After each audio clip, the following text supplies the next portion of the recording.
नमस्कार, जयसिंगपूर नगरी न्यूज मध्ये आपलं सहर्ष स्वागत। पाहूया आजच्या दिवसभरातील काही ठळक घडामोडी। मला परवा शेखर पाटील आणि रघुनाथरावजी भेटायला आले। मी म्हणलं एक सभा आपल्याला शिरोळला पुन्हा करायची आहे, कुठे करूया? मी म्हणलं जयसिंगपूरला करूया। ते म्हणले नाही, जयसिंगपूर नाही साहेब, वनवा पेटणार आहे तो कुरुंदवाड मधनच पेटणार आहे। सुरुवात होणार आहे ती कुरुंदवाड बसणं होणार आहे आणि सभा आपली कुरुंदवाड मध्ये सगळ्यांची करूया। आणि मला वाटतं एवढ्या सभा दादा इथं केल्या, माझ्या आयुष्यात तरी एवढी गर्दी मी कधी बघितली नाही। म्हणजे डावीकडे उजवीकडे पाठीमाग गच्च भरलेलं आहे सगळं।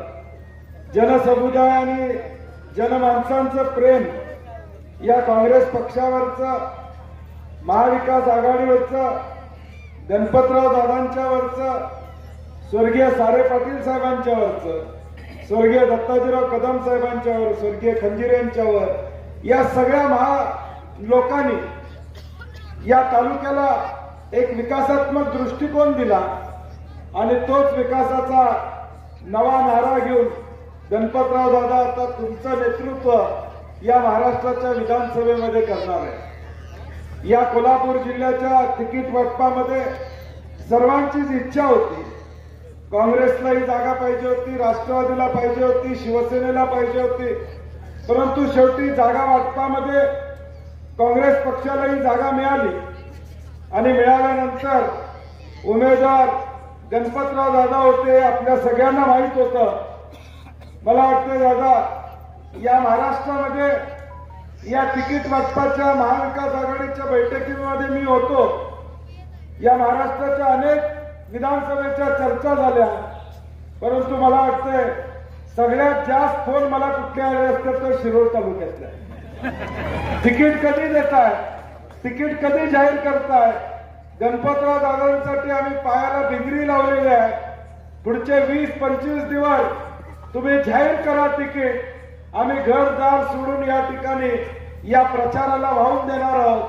कारण की ज्या कर्तृत्ववान माणसानं या तालुक्याची दिशा बदलायचा निर्णय घेतलेला आहे, या तालुक्यातल्या सामान्य शेतकऱ्याला त्याचे अश्रू पुसण्याची मदत करण्याची भूमिका घेतलेली आहे।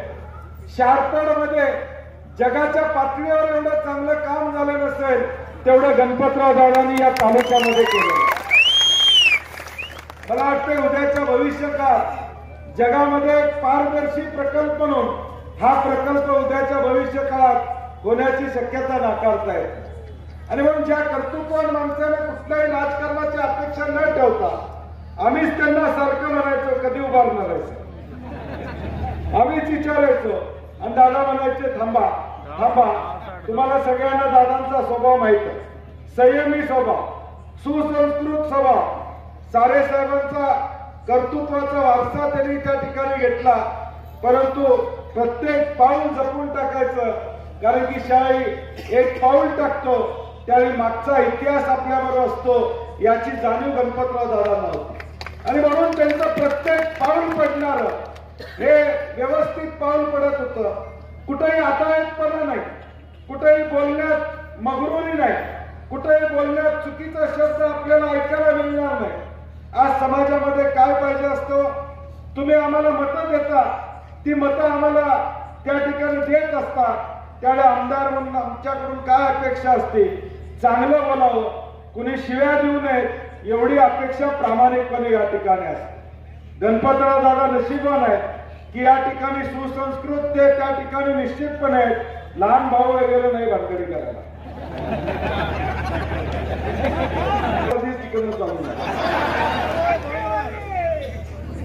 शेवटी तालुक्याचं नेतृत्व हे महाराष्ट्रामध्ये जाणार आहे।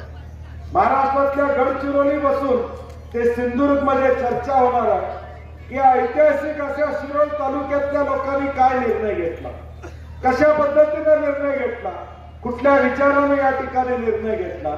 हा शिरोळ तालुका काम करणाऱ्या गणपतराव पाटलांच्या पाठीशी राहिला का पैसा पसरणाऱ्यांच्या पाठीशी राहिला? हा निर्णय येणाऱ्या 20 तारखेला आपल्याला, हा निर्णय येणाऱ्या 20 तारखेला घ्यावा लागेल।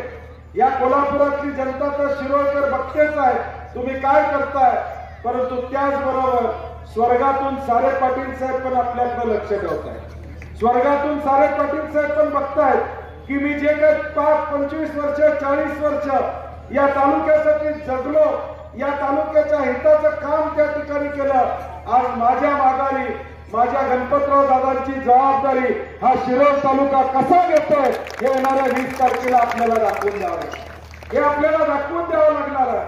मी म्हणलं तसं एक चांगलं नेतृत्व आहे, विकासात्मक दृष्टिकोन असणारं नेतृत्व आहे.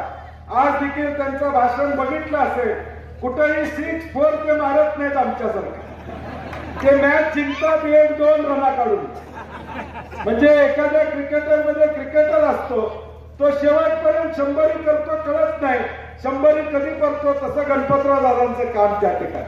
आमचं काम दादा 2 ओव्हरमध्ये 6 मारायचे आणि 50 गाठायचे. तुमचं काम स्टेडी अँड स्लो परंतु रेस जिंकायची या पद्धतीचं दादांचं काम आहे. आणि हीच गरज आज या शिरोळ तालुक्याला, हा जो काय डाग या शिरोळ तालुक्याला लागलेला आहे तो पुसून काढण्याची संधी येणाऱ्या 20 तारखेला आपल्याला त्या ठिकाणी येणार आहे. हा शिरोळ तालुका स्वाभिमानी तालुका आहे. या तालुक्यामध्ये शेतकरी हा प्रचंड ताकदीचा शेतकरी वर्ग आहे. या राज्यामध्ये ज्यावेळी एफआरपीचा कायदा आला, 70-30चा एफआरपीचा कायदा आला, तो कायदा कुणी केला? काँग्रेसच्या काळामध्ये हा कायदा झाला, हे मला मुद्दामून आपल्याला या ठिकाणी सांगायचं. शेतकऱ्याला सन्मानाची वागणूक देण्याची भूमिका या राज्यामध्ये कुणी स्वीकारली तर ती काँग्रेस पक्षानं प्रामुख्याने स्वीकारली, हे आपल्याला विसरून त्या ठिकाणी चालणार नाही. आज इथल्या शेतकऱ्याचा मान सन्मान राखण्याचा प्रयत्न आदरणीय गणपतराव दादांच्या माध्यमातून या ठिकाणी होतो. परवा उद्धव ठाकरे साहेब कोल्हापूरमध्ये होते, दिवसभर आम्ही त्यांच्याबरोबर होतो. 10 मतदारसंघाच्या चर्चा वैभव त्या ठिकाणी झाल्या आणि उद्धव साहेबांनी स्पष्टपणे सांगितलं की कुठेही शिवसेना या ठिकाणी असेल त्या सगळ्यांना माझ्या सूचना ऑलरेडी गेलेल्या आहेत. आमचा बाळासाहेब ठाकरे साहेबांचा शिवसैनिक असेल, उद्धव ठाकरेंच्यावर प्रेम करणारा शिवसैनिक असेल, तो कदापि गद्दारी करणार नाही, ही भूमिका शिवसैनिकांची आहे. जाहीरपणे त्यांनी सांगितलं की आमचा कडवट शिवसैनिक कधी गद्दारी करणार नाही. ज्या शिवसेनेच्या माध्यमातून हे नेतृत्व या तालुक्यामध्ये मोठं झालं तेच आज फसवून गेलं, हा आपल्याला या ठिकाणी दिसतंय. मी त्यांच्याशी बोललो होतो, त्यांना विनंती केली होती, ही लढाई आता संघर्षाची लढाई आहे. एका बाजूला महायुतीचं भाजपचं फसवं सरकार आहे, या फसव्या सरकारला काढायचं असेल तर महाविकास आघाडी म्हणून आपण ताकदीनं एकत्रित आलं पाहिजे, हे मी मुद्दामून त्यांना या ठिकाणी सांगितलं होतं. परंतु काय जादू झाली त्यांच्या. आमच्या जयसिंगपूर नगरी न्यूज चॅनलला लाईक करा, सबस्क्राईब करा आणि हो, स्क्रीनवर दिसत असलेला व्हॉट्सअप नंबर तुमच्या मोबाईलमध्ये ऍड करा. पाहत रहा जयसिंगपूर नगरी न्यूज चॅनल.